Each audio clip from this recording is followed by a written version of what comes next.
Hey guys, welcome back. It is Pro Bowl weekend in the NFL, so it's the last chance for me to rock my Colts gear since they're not playing in the Super Bowl.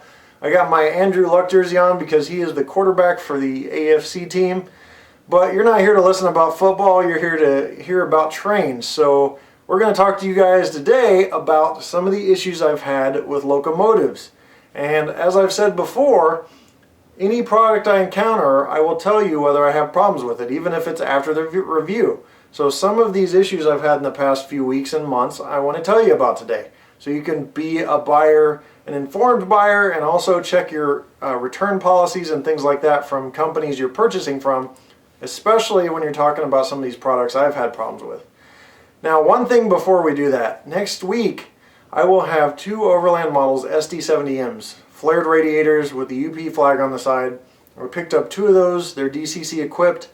As you know, they don't make them in plastic. You can buy kits to bash them, but I'm not the artistic type and I don't have the time to mess with it. So I went ahead and purchased two Overland Models SD70Ms with flared radiators so I can have that locomotive represented here in my roster, as one of my goals is to get every type of Union Pacific locomotive there is, at least one of each.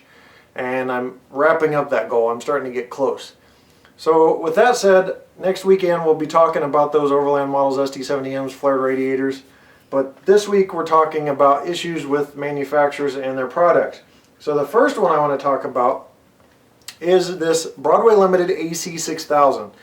Now you guys have seen the review on my AC6000 from a couple years ago when I first got into model railroading. But this is the latest run, and I want to tell you guys I've had some issues with it. It's got good weight and everything, and it's everything I said in my review, but these things have DCC control board problems. The DCC chip in them have issues or creates issues with the headlight. Every time I run this, the headlight goes out. So I have to put this on the program track. I won't even program on the main track.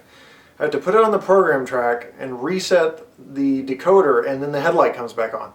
But as soon as I run the locomotive and then power off my layout again, the next time, guess what? Headlight's out again.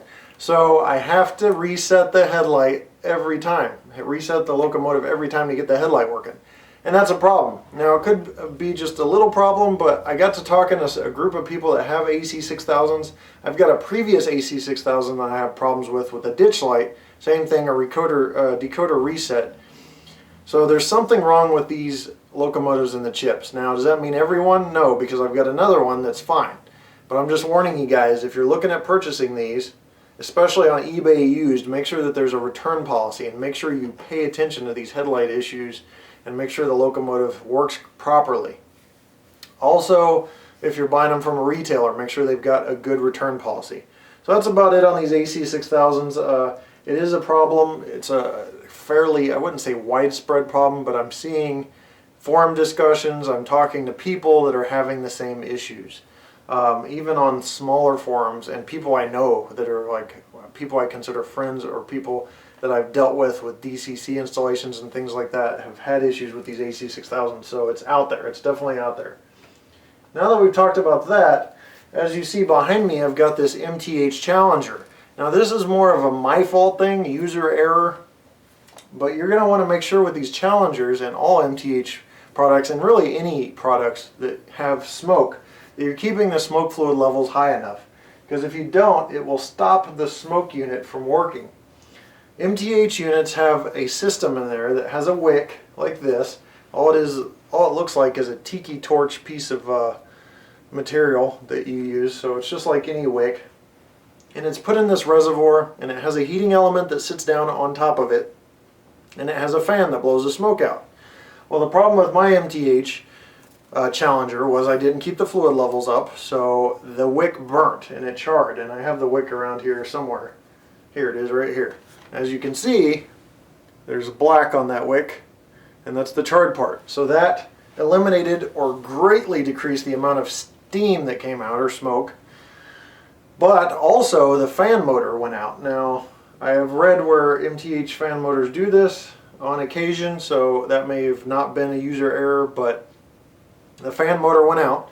So I called MTH parts department, and there's also an email for MTH's parts department. If you guys need help finding that, let me know. And after some persistence, because it was a little hard getting a hold of this person over the holiday season, I got these parts ordered. I ordered a fan and a backup fan. I always suggest you order backup parts if they're not too pricey. And I ordered 3 wicks. If I would have known, you could have just cut some off of a tiki torch, I would have probably done that. Anyhow, I got these parts in. I did some major surgery on this locomotive. The first time I've done surgery on a locomotive of that caliber. It was just screws. I had to keep them separate. I also suggest if you're doing surgery, you take pictures, because I got wires disconnected. I couldn't remember where they went back. It's kind of the rookie in me. But anyway, after lots of work, probably close to 30 to 45 minutes of work at least, I got this thing put back together with the new parts, the new motor, the new wick.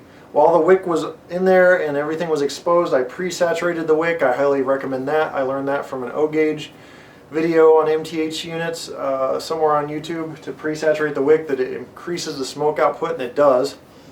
So I did that, and now this locomotive is running well again.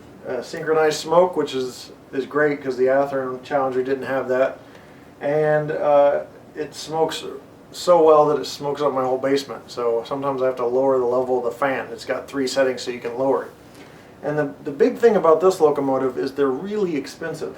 Like, I bought it originally for 600 bucks, and on eBay, when you see them, they go, the last one I saw on eBay sold for $1,000 used, $9.99 free shipping.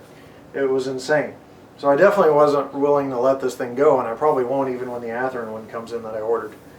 But anyway, so that's all fixed. A combination of user error plus maybe a factory problem, but it's not a widespread factory problem, so I'm just happy that that's working. I like the way it runs now. The smoke's great. So the other issue, while we're talking about MTH, is my GS4, which is the 4449 steam engine, Southern Pacific, is down at MTH right now, and it's down there because the gear disengaged. I was running it around the layout with these Milwaukee road cars. I don't know if you can see them behind me, but I was running around the layout with those. I have a whole set of those, and it just stopped moving, but I could hear the gear still moving, but the wheels were not turning.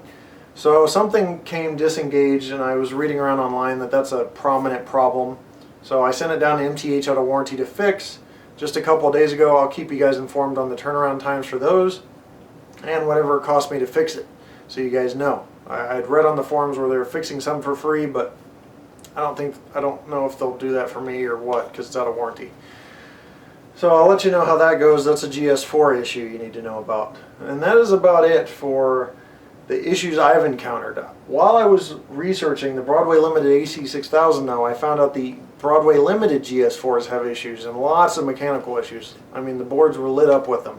So if you're buying any of these products, including the BLI GS4, make sure your return policies are in place. Make sure that you're authorized dealer, things like that, because if you're on eBay and you just pick up an item from somebody and they're not an authorized dealer, even if the item's new, they may not cover the warranty, they may not honor the warranty, and they probably won't. So just be careful with that. Now that we've talked about all that, I want to cover some of the good stuff that's been going on in my layout, and really there's only one cool thing that I picked up lately, and that is the BLMA Trinity Reefer. Now, I've done a full review on these, but this is CEFX, and it's got the Thermo King air conditioning unit here. So it looks really nice, and I just wanted something different from the UP ones, so I picked this one up just to have one. They actually have, I believe, 24 road numbers out. I'm not sure if I'll pick up the other 23 or not. But it's pretty cool, has nice detail. If you can catch the Thermo King without the glare, I'm not sure, but it's a nice unit, nice AC unit, and nice details. I'm not going to re-review this. You can check out my BLMA review to see how these things look and the details of them, but it's pretty nice Trinity Reefer, so I'm really happy that I picked it up.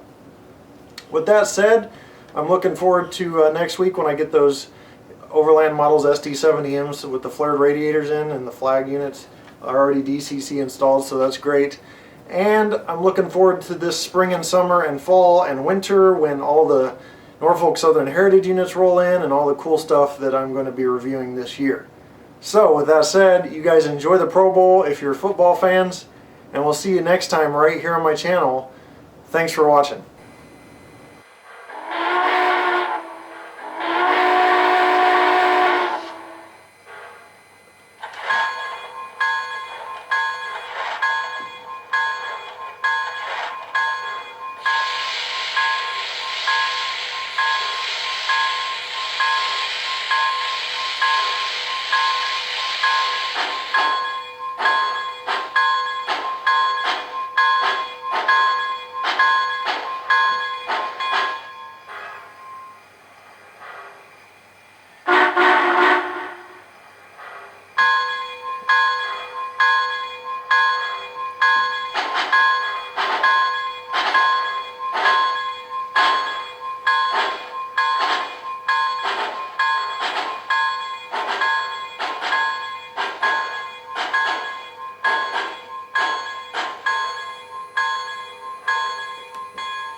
Attention enthusiasts, today's photo excursion will operate between Cheyenne and Laramie and return. We have planned 5 individual photo run-bys on track 3 prior to the summit of Sherman Hill. All photo run-bys will be in upgrade conditions westbound to the summit.